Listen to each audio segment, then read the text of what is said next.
Identificar y definir los objetivos de control de inventarios nos permite enfocarnos y dirigir la estrategia de inventarios hacia aquellas actividades o acciones que ayudarán a las organizaciones a aportar para el cumplimiento de su misión y visión. ¿Cuáles son estas acciones? ¿Qué pues significa entonces controlar los inventarios?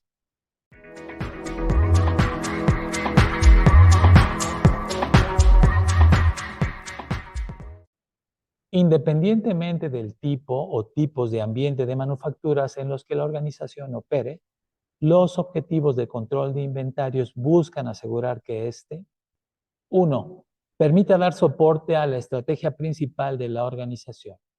Esto es, que contemos en tiempo y forma con los recursos que se necesitan para poder atender la demanda o los requerimientos de nuestros consumidores. 2. Cumplimiento de los objetivos financieros, asegurando que todos los recursos son empleados y optimizados de forma adecuada, a la vez que los costos de adquisición y manejo son menores, sin que esto vaya a impactar de forma negativa en las ventas. Y 3. Balancear el nivel de servicio, permitiéndonos asegurar el nivel acordado de satisfacción al cliente sin que esto implique en que vamos a empeñar los beneficios de la empresa y los de sus socios en la cadena de suministro. ¿Cuáles, pues, son entonces las actividades que debemos desempeñar para asegurarnos utilizar y manejar estos activos de forma adecuada? Podemos englobar en 4 las acciones que nos permitirán asegurar un manejo óptimo de los inventarios, siendo la primera, 1. Determinar de forma anticipada de los productos, los lugares, las fechas y los volúmenes en que debemos posicionar estos productos al alcance de los consumidores con el propósito de que cumplan los requerimientos de estos. Esto es, contar de forma oportuna y certera con un pronóstico de la demanda que nos permita realizar la planificación de adquisición y producción de los productos que van a ser requeridos por nuestros clientes. Al final de este video te compartiré una liga donde podrás encontrar más videos donde explican estos. 2. Registro adecuado de todos los movimientos y transacciones de inventario. Uno de los puntos críticos de control de los inventarios es asegurarnos la coincidencia entre, por un lado, los inventarios físicos y, por otro, los inventarios teóricos. En la medida que nuestros libros reflejan de forma certera y oportuna la existencia y la disponibilidad de mercancía para nuestros clientes, en la medida que la planeación de compras y suministros se realizará de la manera en que podemos atender de forma adecuada la demanda de nuestros mercados, a la vez que reducimos o evitamos nuestra exposición al riesgo por robos de mercancía, ya que estas diferencias serán detectadas de forma oportuna y tomaremos las acciones que corrijan estas diferencias y que igualmente eviten esas situaciones en las que nuestra exposición al riesgo se eleva. Registrar de forma adecuada los movimientos y transacciones significa que estos se realizarán de forma oportuna y de manera correcta, realizando primeramente el movimiento físico de la mercancía y posteriormente la afectación teórica, y no al revés. 3. Definición del método de costeo a utilizar. Como ya te lo he explicado, el propósito final de los inventarios debe ser el contribuir de forma positiva a los ingresos de la empresa, esto es, a incrementar nuestras ventas.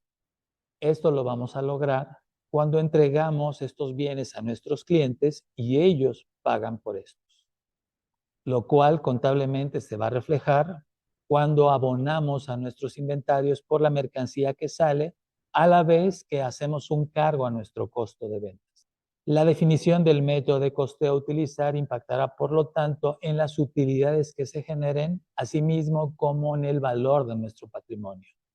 Por ejemplo, cuando utilizamos un método de costeo, PEPS o FIFO, significa que al momento que utilizamos la mercancía más antigua para atender los pedidos de los clientes, la mercancía remanente se refleja en nuestros inventarios con su valor más alto.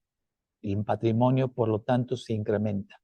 Mientras que, por otro lado, al utilizar para atender los pedidos la mercancía más antigua, esto es el costo más bajo, nuestro costo se reduce y nuestras utilidades y nuestro pago de impuestos se incrementan.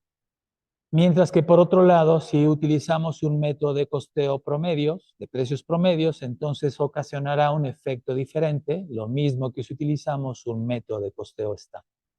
El punto es que debemos seleccionar de forma cuidadosa y mantener el método de costeo que mejor se adecue al modelo de negocios que manejamos, a la forma o al tipo de mercancía que nosotros almacenamos, así como a la estrategia fiscal y financiera de la organización. Y por último, la cuarta acción implica realizar todas aquellas actividades que nos permitan garantizar el cuidado físico de nuestra mercancía y por lo mismo mantener la integridad de esta, lo cual implica un diseño cuidadoso y detallado de nuestros procesos, de la adquisición de equipo de manejo de materiales que requerimos, así como del cumplimiento de buenas prácticas de manufactura y de almacenaje, cuidando detalles como limpieza, seguimiento y mantenimiento de temperatura y humedad, así como el seguimiento a protocolos contra accidentes, robos, siniestros, etc.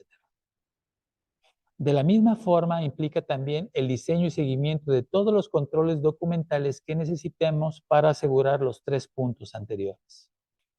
El establecimiento de los KPIs que muestren de manera oportuna y detallada, así como de una forma general o simplificada, de cómo se está comportando nuestra política de inventarios, de los resultados que éste está generando, ya sea que determinemos mantenerla o cambiarla.